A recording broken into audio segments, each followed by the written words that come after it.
दिवाली कल है, लेकिन दिवाली से पहले महाराष्ट्र से आज बड़ी खबर आई, जिससे मुंबई से लेकर दिल्ली तक की सियासत में हलचल मच गई है। सियासी गलियों से सवाल उठने लगे हैं कि क्या महाराष्ट्र में फंस गई है फडणवीस की कुर्सी? क्या महाराष्ट्र के अगले मुख्यमंत्री आदित्य ठाकरे बनेंगे? देखिए हमारी ये स्पेशल रिपोर्ट।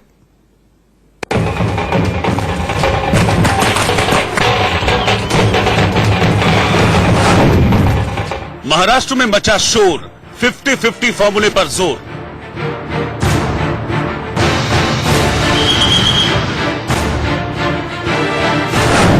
बड़े भाई छोटे भाई की सियासी लड़ाई में नया ट्विस्ट।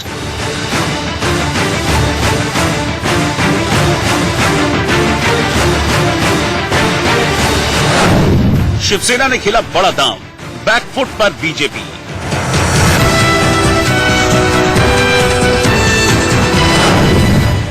महाराष्ट्र में 2.5 साल वाले बॉम्ब से बड़ा धमाका।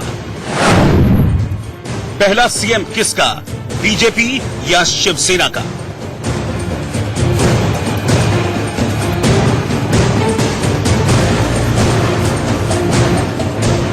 महाराष्ट्र चुनाव में शिवसेना और बीजेपी को जीत तो नसीब हुई, लेकिन उसके बाद गठबंधन की गांठें एक बार फिर से उभर आईं। दोनों ही पार्टियों की सीटें घटी, लेकिन अकड़ कम नहीं हुई। नतीजे वाले दिन से ही बड़े भाई छोटे भाई की लड़ाई शुरू हुई और किसका होगा मुख्यमंत्री, इसको लेकर महाभारत शुरू हो गई। मातोश्री के बाहर भावी सीएम आदित्य ठाकरे के पोस्टर लगे।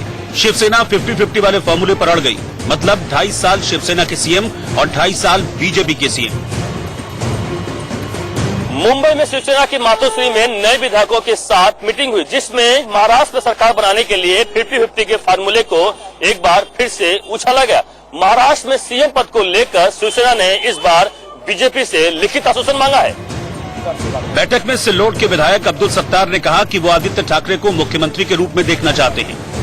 क्या है, लोकसभा के टाइम पे जो करार हुआ था उस करार के हिसाब से वाटाघाटी नहीं हुई, इसलिए नए करार की तैयारी चल रही है। तो एग्रीमेंट होना चाहिए दोनों के बीच में।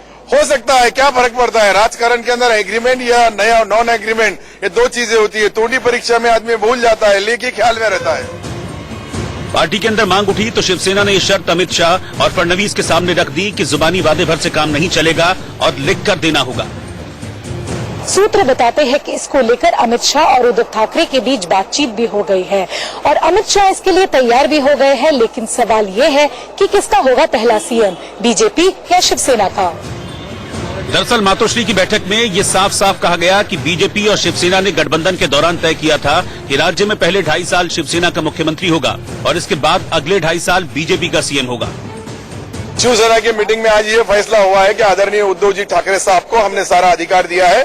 एक मुखी ठहराव हुआ है, एक मुखी ठहराव लेके सारे अधिकार उद्धव जी को दिए गए और उद्धव जी को यह भी बताया गया कि 2.5 साल हमारा मुख्यमंत्री रहेगा शिवसेना का, 2.5 साल भारतीय जनता पार्टी का रहेगा और मंत्रिमंडल में आधे मंत्री दोनों के रहेंगे। खबर है कि शिवसेना अड़ी तो बीजेपी ने रुख नर्म कर लिया।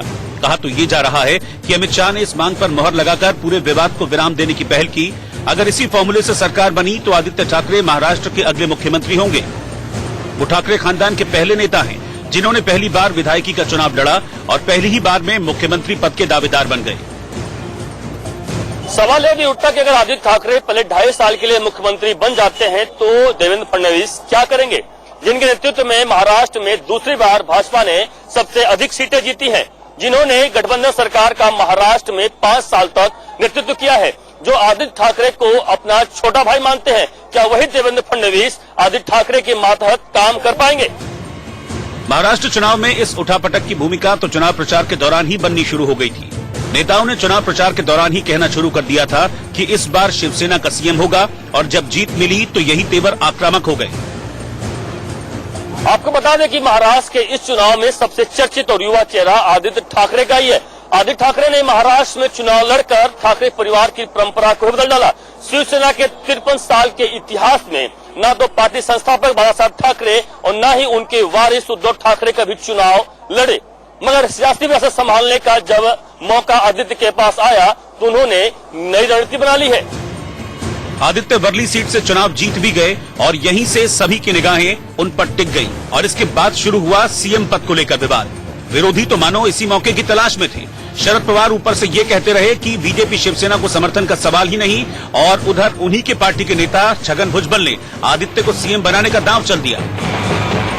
बीजेपी के नेताओं के अंदाज और तेवर बदले हुए भले ही नजर आए, लेकिन सियासी पंडितों को फिलहाल ये भरोसा नहीं हो पा रहा कि 50-50 का ये फॉर्मूला इतनी आसानी से शक्ल ले पाएगा, क्योंकि कहते हैं कि टीम मोदी के बाजीगर आखिरी वक्त में पूरा गेम बदल देने का दमखम रखते हैं।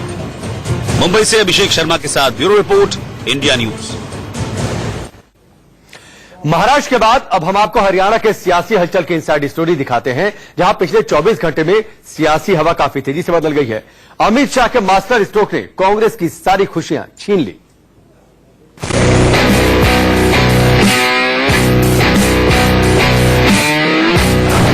हरियाणा में सियासी हलचल की इनसाइड स्टोरी।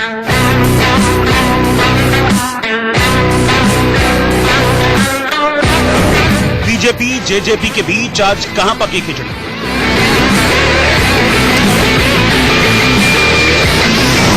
दिल्ली से हरियाणा तक शाह का मास्टर स्ट्रोक।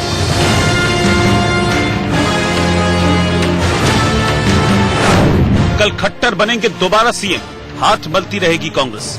कल दोपहर 1:15 बजे हमने जो गणमान्य व्यक्ति हैं, जो कि राजभवन में ही यह शपथ ग्रहण होगा। हरियाणा में बीजेपी बहुमत से 6 नंबर दूर रही तो सत्ते पे सत्ता और सत्ते पे अट्ठा का सियासी गेम शुरू हो गया। लेकिन धनतेरस वाली रात ही बीजेपी ने साफ कर दिया कि कौन होगा बीजेपी का असली दोस्त। अगले 5 साल तक भारतीय जनता पार्टी और जेजेपी की सरकार हरियाणा के विकास को मोदी जी के नेतृत्व में आगे ले जाएगी। बीजेपी ने जेजेपी के लिए डिप्टी सीएम का ऐलान किया, लेकिन सूत्र बताते हैं कि जेजेपी एक कैबिनेट और एक राज्य मंत्री की मांग पर भी अड़ी है। 26 अक्टूबर को सुबह 11 बजे चंडीगढ़ के यूनियन टेरिटरी गेस्ट हाउस में बीजेपी विधायक दल की बैठक हुई, जिसमें ऑब्जर्वर की भूमिका में केंद्रीय मंत्री रविशंकर प्रसाद और अरुण सिंह पहुंचे। विधायक दल की बैठक से पहले तमाम बीजेपी नेताओं ने आपस में मीटिंग की। इसके बाद विधायकों की बैठक हुई, जिसमें यह प्रस्ताव रखा गया कि मनोहर लाल खट्टर ही दोबारा मुख्यमंत्री होंगे। कौन मंत्री बनेगा, कौन उप मुख्यमंत्री बनेगा, कितने बनेंगे, ये सब माननीय मुख्यमंत्री जी शपथ ग्रहण के बाद तय करेंगे। इसलिए उस बारे में अभी कोई सवाल करना उचित नहीं होगा। एक मिनट आपको बता दूं कि जो बातचीत वैसे हुई है, उप मुख्यमंत्री एक ही रहेंगे, ये मैं आपको स्पष्ट करना चाहता हूं। यूनियन टेरिटरी गेस्ट हाउस में जेजेपी अध्यक्ष दुष्यंत चौटाला भी अपने विधायकों के साथ पहुंचे। वहीं पर निर्दलीय विधायकों को भी बुलाया गया। दोपहर 2:30 बजे मनोहर लाल खट्टर, रविशंकर प्रसाद, अरुण सिंह, अनिल जैन, सुभाष बराला समेत बीजेपी के कई बड़े नेता और निर्दलीय विधायकों ने राजभवन तक पैदल मार्च किया और राज्यपाल से मिलकर सरकार बनाने का दावा पेश किया। नहीं देने के लिए कोई भी कुछ दे, हम नहीं ले रहे। 27 अक्टूबर यानी दिवाली वाले दिन दोपहर 2:15 बजे मनोहर लाल खट्टर की दोबारा ताजपोशी होगी। खट्टर के अलावा डिप्टी सीएम दुष्यंत चौटाला भी शपथ लेंगे। शपथ ग्रहण समारोह का आयोजन राजभवन में होगा।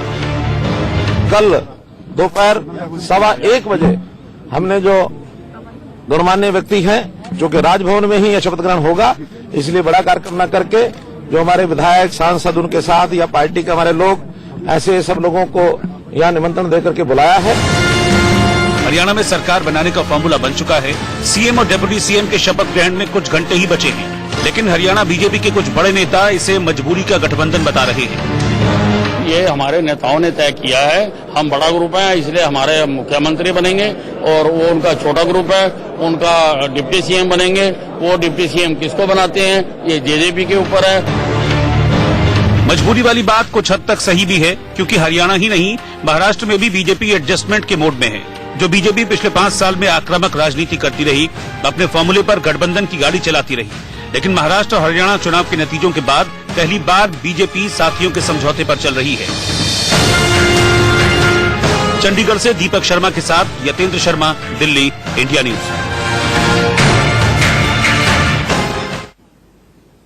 हरियाणा में सत्ता का पेच सुलझ चुका है। कल नई सरकार का शपथ ग्रहण भी होगा, लेकिन सवाल यह भी है कि मनोहर खट्टर सरकार 2.0 में कितने मंत्री होंगे, कौन कौन मंत्रिमंडल में शामिल होंगे, ये अभी तक फाइनल नहीं है। लेकिन हम आपको संभावित मंत्रियों के नाम बता रहे हैं, जिन्हें इस बार मनोहर कैबिनेट में जगह मिलने की उम्मीद है।